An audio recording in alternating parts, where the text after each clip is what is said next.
Hola, bienvenidos al canal El Sillón del Psicoanalista. Mi nombre es Jair Palazzi.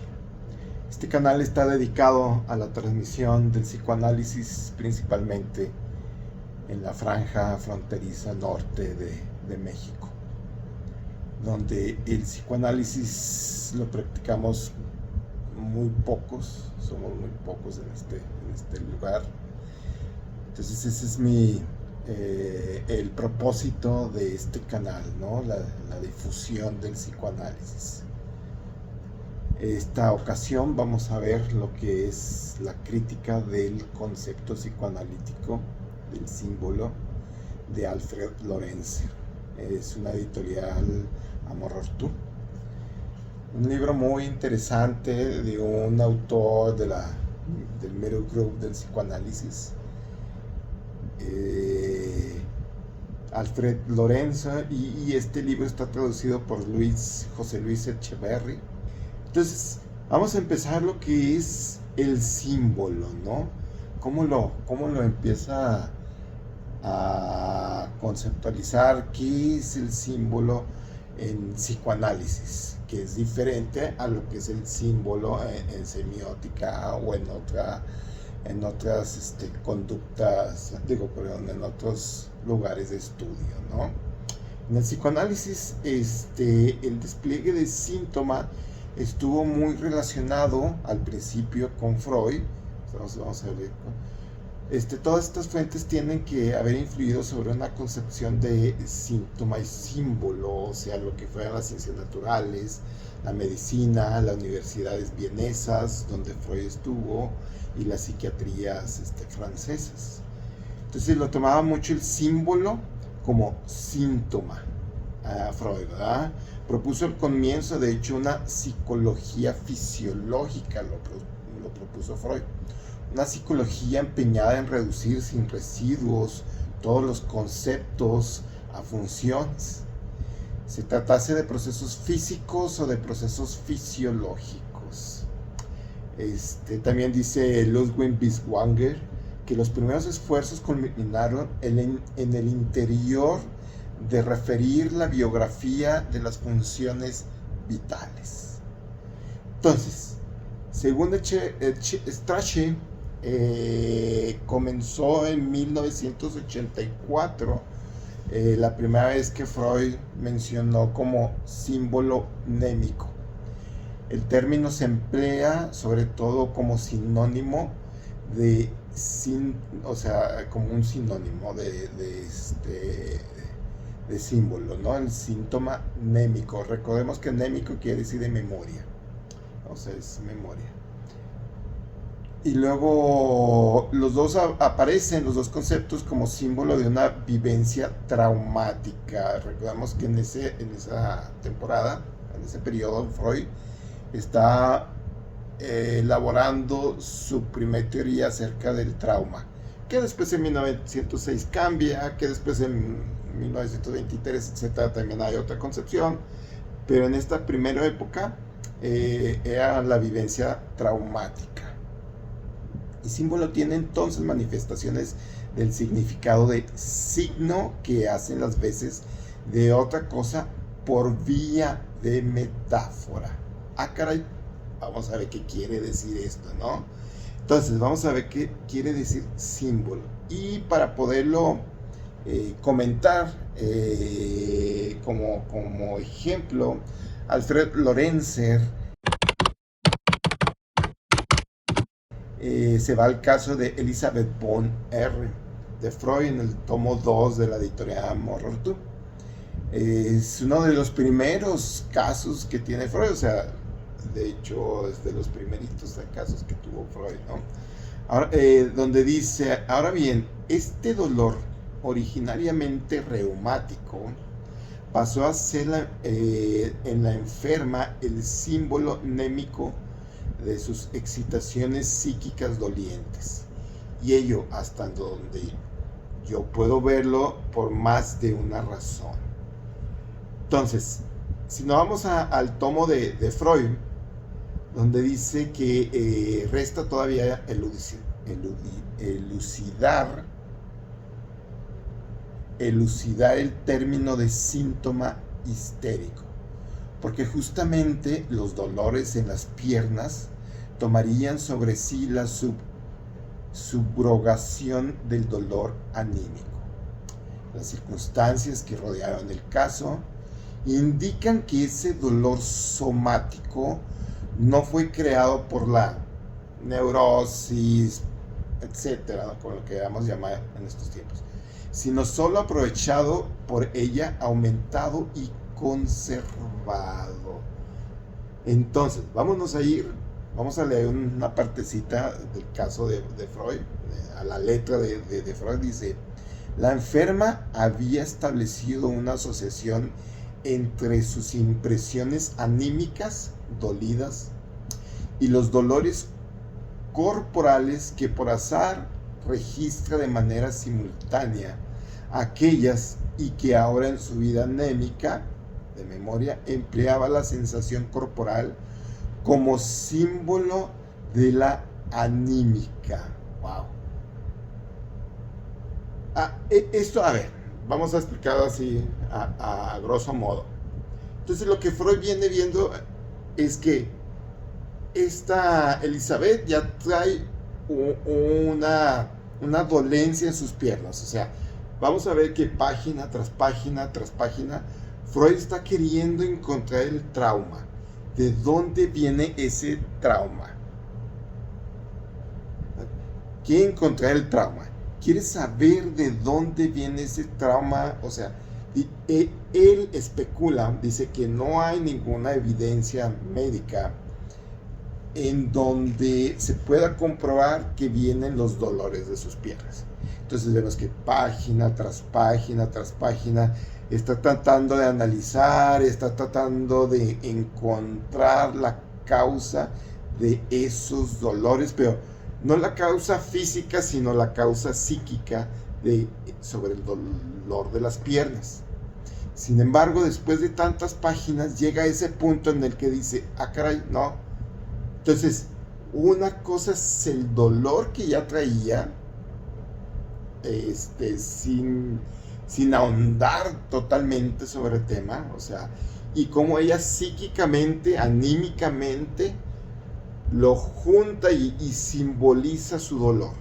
Entonces, no quiere decir que la causa psíquica causó el dolor, sino que ya traía un dolor y que aprovecha cada momento de su angustia, de su causa psíquica, y relaciona y lo manifiesta como un símbolo.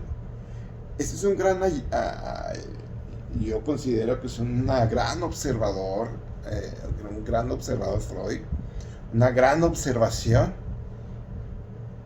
el haberlo visto de esa manera, ¿no? Actualmente he escuchado algunas otras teorías de otros elementos donde dicen que si te duele el riñón izquierdo quiere decir que tienes un problema con el padre, pero si te duele el derecho es con la madre, etcétera. O sea, lo estoy inventando, ¿verdad? No precisamente dice así, pero son características así muy puntuales, etcétera, y olvidan la parte subjetiva del ser humano, esa parte en el que cada persona tiene su propia historia, sus propios significantes, sus propios, si los tuvieron traumas o no, etcétera, ¿no? O sea, toda una situación.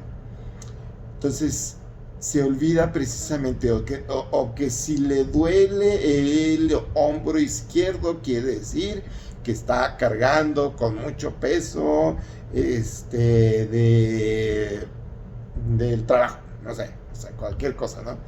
Entonces lo manifiestan como si a los 10,000 millones de personas que les pasa eso es por el mismo motivo. Y esa es mi crítica precisamente a ese tipo de cosas. O sea, que no se ahonda sobre la subjetividad de la persona, algo que el psicoanálisis sí hace, ¿no? El psicoanálisis se va también sobre el pasado, sobre el presente, sobre el futuro. O sea, no hay una consideración total, o sea, no en la actualidad a diferencia de Freud, Freud veía como enfermos. En la teoría del psicoanálisis no ve enfermos, o sea, ve sus subjetividades, por decir. Vámonos a otro caso de que Alfred Lorenzo menciona, y es el caso de Emmy von N. de Freud, también de los primeros casos, donde dice: de una ocasión semejante en lo esencial, fue secuela la inhibición espástica del lenguaje, el tartamudeo propiamente dicho. Solo que esta vez no se elevó a la condición de símbolo del suceso para el recuerdo del resultado de la inervación terminal, el grito, sino el proceso mismo de la inervación, el intento de inervación convulsiva del instrumento del lenguaje, el tartamudeo, tan estudiado, tan elaborado, etcétera, ¿no? Y podemos ver actualmente, vemos que si un niño empieza con tartamudeo y no es atendido en sus primeras etapas, entonces posteriormente va a ser bien complejo poder atender esa situación del tartamudeo. Es muy complejo posteriormente. Hay diferentes teorías también que marcan que es la situación estresante del niño, niña, sucede más en niños, las situaciones estresantes, las situaciones ambientales. Se ha tratado también de encontrar una situación fisiológica, etcétera. Está en ese estudio, entonces es muy importante. Pero estamos hablando de hace 135 años, cuando Freud ya lo estaba observando. Si se fijan la dimensión de pensamiento que tenía este hombre. Vamos con otro caso. El caso también de... Vámonos con otro caso. El caso de Lucy R. de Freud también está en el tomo 2 de la editorial Amor Retu. Este caso donde dice que todavía hacía falta explicar entre todas las percepciones sensoriales de aquella escena, hubiera escogido el símbolo justamente de un olor. Más o menos a grosso modo, esta persona tiene representa, hay una escena, hay un par de escenas ahí estresantes, como se le puede decir, angustiantes, me gusta más la palabra angustiantes. Entonces hay una serie de escenas angustiantes, ella se le queda grabado cierto olor, y a través de los días, en otras situaciones, en la misma casa, ese olor no se le va. Ese olor permanece en sus vías. O sea, y sobre todo en ciertas situaciones o en ciertos lugares se le acrecenta el olor. Es un olor. Y es una situación que actualmente podemos observar. Hay gente, me decía, por ejemplo, un analizante, ¿no? En algún momento me decía que de repente se detenía, iba manejando y tenía que parar el carro, o sea, así de un poco abruptamente, porque tenía la sensación de que se iba a quedar ciego, así, de la nada. Hasta la fecha no se ha quedado ciego, pero siempre tenía como que la sensación de que se le iba a nublar la vista, etcétera. Todo un proceso de análisis que se debe de llevar ahí, por ejemplo, ¿no? Sí, o gente que tiene también, otra persona, que tenía la sensación de ahogo, esa sensación, se hizo análisis, fue con el médico, fue con el neurólogo, lo mandaron pero el neurólogo no, fue con el internista, y lo mandaron inclusive con el psiquiatra, porque no tenía nada. También el psiquiatra le recomendó, ya saben, los psiquiatras van a medicar, lo medican y le recomendó terapia, ¿sí? Porque esta situación simbólicamente tal vez, estamos utilizando el término simbólico también, tal vez algo también en su garganta hace, ¿no? O sea, el psiquismo, el significante de acuerdo a Lacan, etcétera, ¿no? Cualquiera de las teorías psicoanalíticas hace que eso esté sucediendo, ¿no?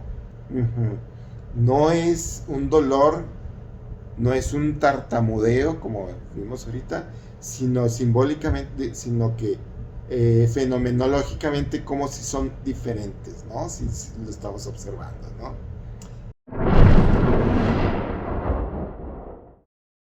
Vámonos a otro caso. Ahorita que estamos viendo todos los casos, vemos hay un libro de Freud también, Psicopatología de la vida cotidiana, capítulo 8, dice que, se los voy a platicar más rápido. Freud estaba platicando con un colega. Este colega, un doctor en filosofía, de hecho era un doctor en filosofía, le habían ofrecido en el país de Chile un gran empleo, o sea, un gran empleo que le habían ofrecido como secretario embajador de Alemania, se iba a ir a Chile como secretario embajador, etc. Y él, pero luego dice, el ministro fue trasladado y no se presentó, y que él no se presentó, no entró, o sea, y yo no me presenté al funcionario entrante, o sea, no se presentó. Estaba comiendo Freud con este señor. Y luego se lleva, o se están comiendo y con el tenedor, ¿no? Con el cuchillo, dice que con el cuchillo. Se lleva un pedazo del pastel que estaban comiendo, el último, la torta, y se le cae de la boca. O sea, no se lo alcanza a comer, sino que se le cae, ¿no? Entonces, Freud le comenta, pero ha dejado escapar usted un buen bocado. Obvio, Freud no se lo decía, o sea, había esa doble, como ese lenguaje, ¿no? Esa doble cosa. O sea, le estaba hablando del bocado, del pastel, pero también le estaba hablando del puesto. Entonces, y me repite, dice Freud, con una vivacidad extraña, sorprendente, como si yo literalmente le hubiera quitado la palabra de la boca, los mismos vocablos que yo había pronunciado. Sí, era realmente un buen bocado el que dejé escapar, ¿no? O sea, no estaban hablando ya de la comida, estaban hablando del puesto de que dejó escapar, ¿sí? O sea, ¿cómo podemos simbolizar? Esa es la cuestión de Freud, ¿no? Que decía, ¿cómo hasta en el acto podemos significar una cosa? Como cuando estaban hablando precisamente que dejó, y él se le escapa un bocado. Ajá. Un bocado. Así es como Freud también menciona sobre el aspecto inconsciente del ser humano, que como lo simbolizamos, lo significamos, etcétera, y a veces hasta no solamente lo pensamos, lo actuamos generalmente, ¿no? Y ya entrados, vamos por otro caso. El caso de la señora Cassilie, del tomo 2, también de las primeras. Dice que ella tuvo una neuralgia facial. Dice, tenía una neuralgia, va con Freud, se atiende con Freud, porque ella había ido con otros médicos, estos otros médicos no le habían detectado nada, usted no tiene nada, usted, etcétera, ¿sabe qué? Vaya con un médico vienés que a lo mejor él puede atender este caso. En la actualidad también se da mucho, desafortunadamente no todas las personas que se dedican a la medicina, ¿no? O sea, cuando ven un caso que no es totalmente médico y que tiene que ver a lo mejor con el estado anímico, con la psique, o sea, no recomiendan la terapia, lamentablemente, ¿verdad? El psicoanálisis no te va a curar ese dolor de muelas, no te va a curar la neuralgia, ¿sí? No te va a curar cualquier situación fisiológica, no va a curar el cáncer, no va a curar nada de eso, no cura. El psicoanálisis no se dedica a eso. O sea, se dedica a la parte emotiva, a la parte psíquica, a la parte pensante, a las simbolizaciones, ¿no?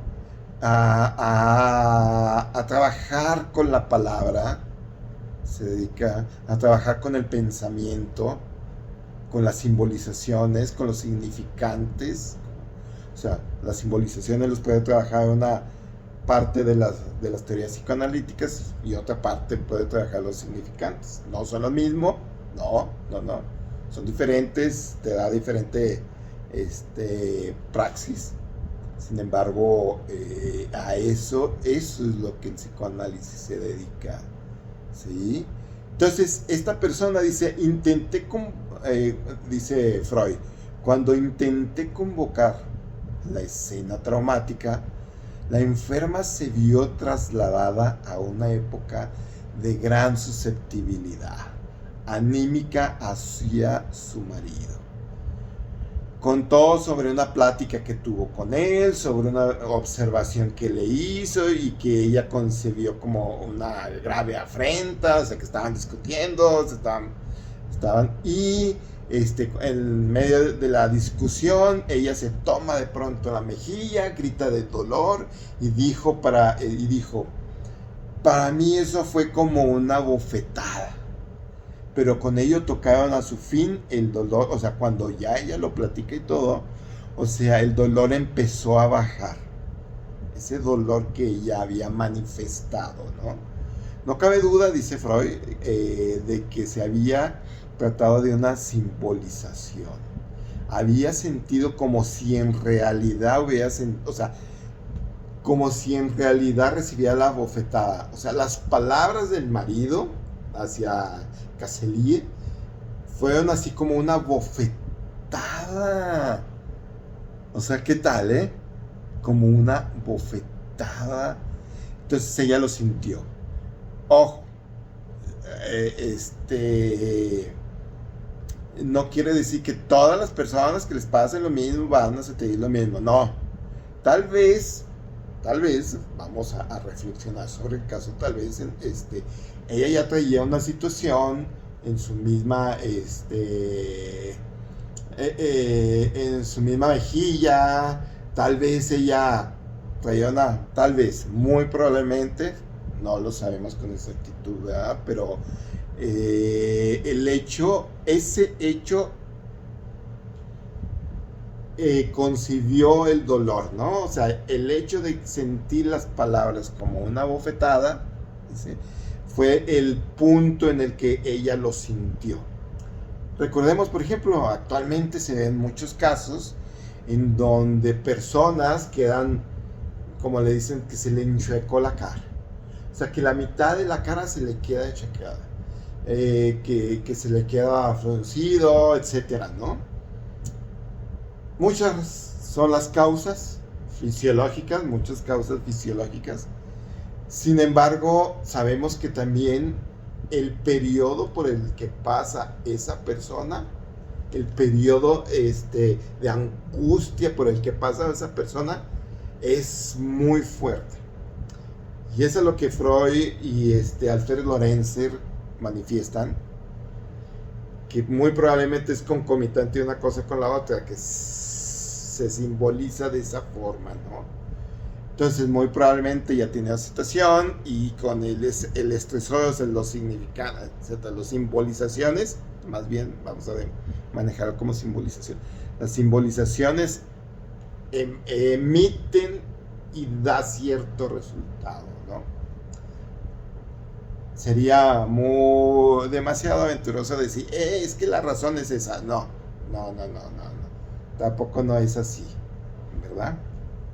Claro, que nosotros vamos construyendo nuestro cuerpo en el sentido del lenguaje, pero también el cuerpo tiene sus propias situaciones y que nosotros también aprovechamos nuestra simbología de nuestro cuerpo, ¿no? O sea, no que lo aprovechemos, sino que lo utilizamos y lo simbolizamos, ¿sí? Entonces, estos son, continuamos con Freud, dice la señora Cassilie, un violento dolor en el talón derecho, punzadas a cada paso que le impedían caminar. O sea, estamos hablando de la misma, ¿no? Entonces ahora tenía en el talón derecho. La paciente se encontraba en un sanatorio extranjero, platica. Y luego, el dolor se generó en el momento en que la enferma tomó su brazo para abandonar la habitación.